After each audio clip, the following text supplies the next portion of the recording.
राधे राधे।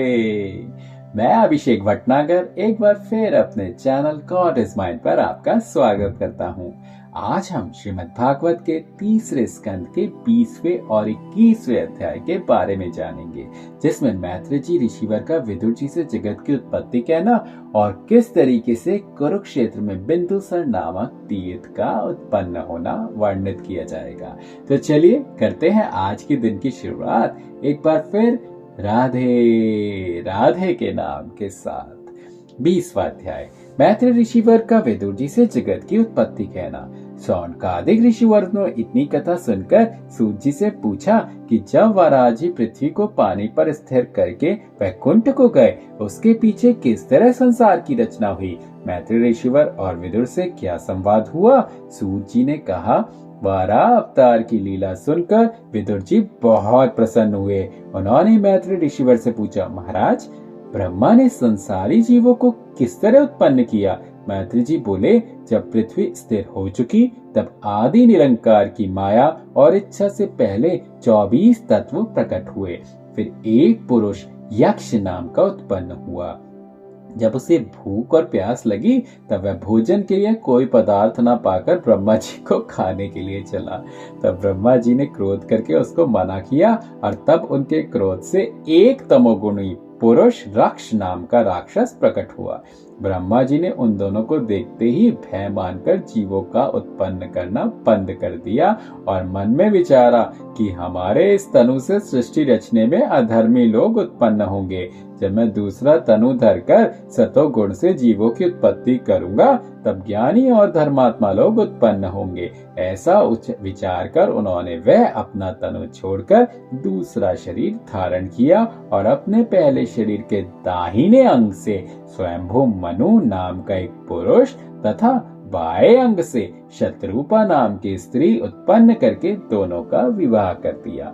स्वयंभू मनु ने ब्रह्मा जी से कहा, महाराज, मुझे क्या आज्ञा है। ब्रह्मा ने विचारा कि जिस शरीर से स्वयंभू मनु और शत्रुपा उत्पन्न हुए हैं, उस शरीर से परमेश्वर का तत्व स्मरण नहीं किया था, इसलिए हरि भजन किए बिना धर्मात्मा का ज्ञान मनुष्य इनसे उत्पन्न नहीं होगा।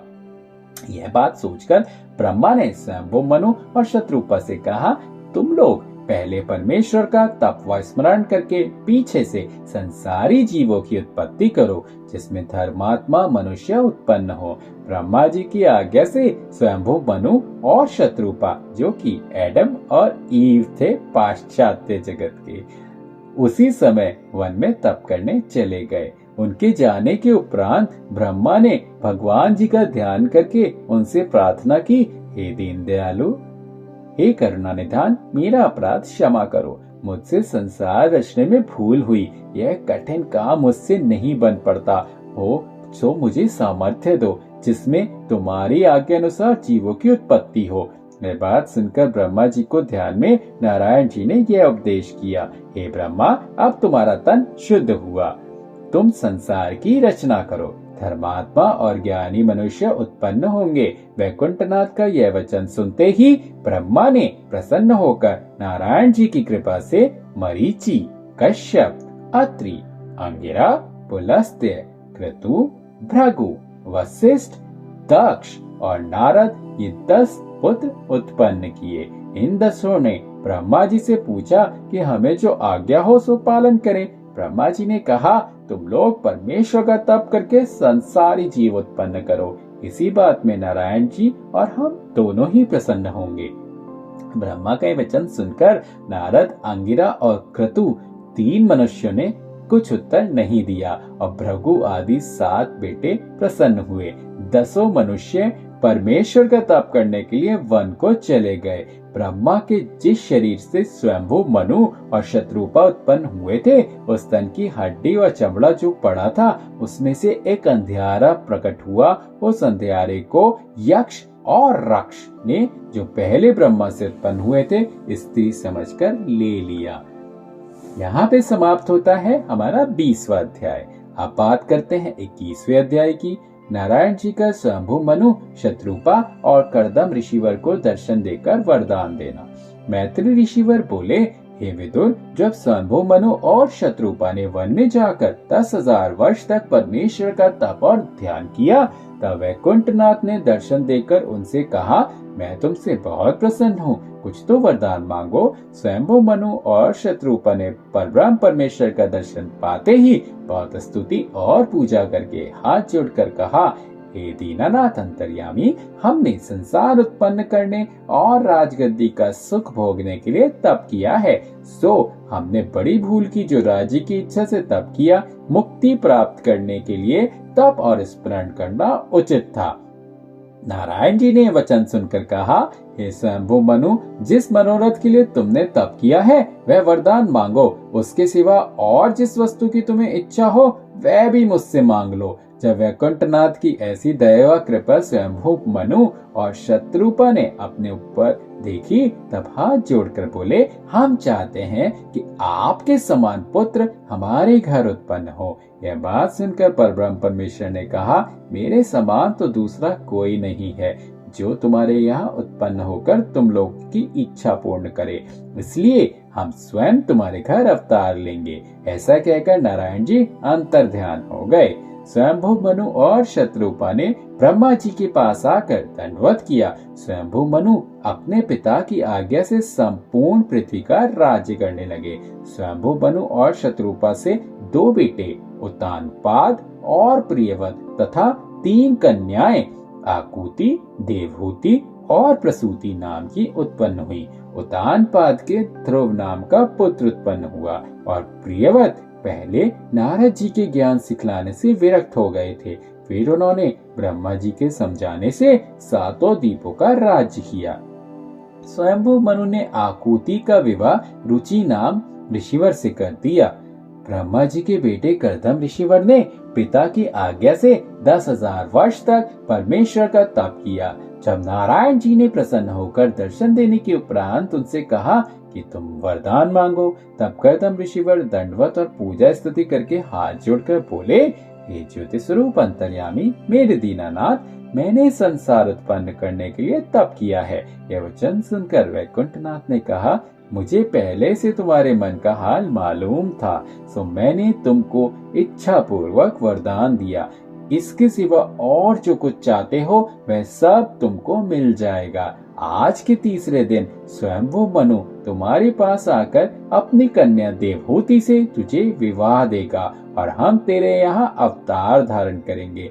तुम विवाह करने से नहीं मत करना। वे कहते ही उपरांत वैकुंठनाथ की आंखों से यह समझकर आंसू बहने लगे कि देखो, कर्दम ऋषिवर ने केवल विवाह करने के लिए, जो सदा स्थिर नहीं रहता, 10,000 वर्ष तप किया। जिस जगह परमेश्वर का आंसू गिरा था वहां बिंदुसर नामक तीर्थ प्रकट हुआ। वह तालाब आज तक कुरुक्षेत्र के पास वर्तमान है। आंसू गिरने के उपरांत वैकुंठनाथ ने कहा कि जो कोई इस तीर्थ में स्नान करेगा उसके सब पाप छूट जाएंगे और धर्म में उसका मन लगेगा। यह वचन कहकर परब्रह्म परमेश्वर वैकुंठ को पधारे और कर्दम जी स्वयंभू मनु के आगमन की आशा करने लगे। तीसरे दिन राजा स्वयंभू मनु अपनी स्त्री शत्रुपा और कन्या देवहूति समेत जड़ाऊ रथ पर चढ़कर पहले बिंदुसर तीर्थ में गए। वहां स्नान करने के उपरांत फिर कर्दम ऋषिवर के स्थान पर जाकर उन्हें दंडवत किया। कर्दम जी ने बड़े आदर भाव से उन्हें बैठाया और उनकी प्रशंसा करने लगे। इतनी कथा सुनाकर सूत जी ने शौनकादिक ऋषिवरों से कहा कि स्वयंभू मनु और शत्रुपा कर्दम जी का रमणीक स्थान देखकर बहुत प्रसन्न हुए। उन्होंने अपनी कन्या देवहूति का विवाह कर्दम जी के साथ करने का विचार किया और कर्दम ऋषिवर के सामने खड़े होकर हाथ जोड़कर बोले, महाराज, नारद जी के मुख से आपके गुण सुनकर मेरी कन्या देवहूति की इच्छा तुम्हारे साथ विवाह करने की हुई है। उसने अपनी माता से यह हाल कहा है और मैं अपनी स्त्री से उसका मनोरथ सुनकर उसको साथ लेकर तुम्हारे पास आया हूँ। मेरी कन्या आपकी सेवा में रहेगी। यह बात सुनते ही कर्दम जी मन में बहुत बहुत प्रसन्न होकर बोले, हे राजन, तुम्हारा कहना मुझे अंगीकार है। कदाचित कोई मनुष्य कुछ वस्तु अपनी प्रसन्नता से किसी को दे तो अवश्य उसको ले लेना चाहिए, नहीं तो पीछे दुख होता है। इसलिए मैं आपकी आज्ञा से बाहर नहीं हूँ, पर जब तुम्हारी कन्या के संतान उत्पन्न हो जाएगी तब मैं गृहस्थी छोड़कर हरि भजन करने चला जाऊंगा। स्वयंभू मनु ने ऋषिवर महाराज का कहना मान लिया। देवहूति ऐसी सुंदरी थी कि कामदेव की स्त्री रति भी सौंदर्य में उसके समान नहीं थी। अब आते हैं 22वें अध्याय पर। स्वयंभू मनु का कर्दम ऋषिवर के साथ अपनी कन्या देवहूति का विवाह कर देना।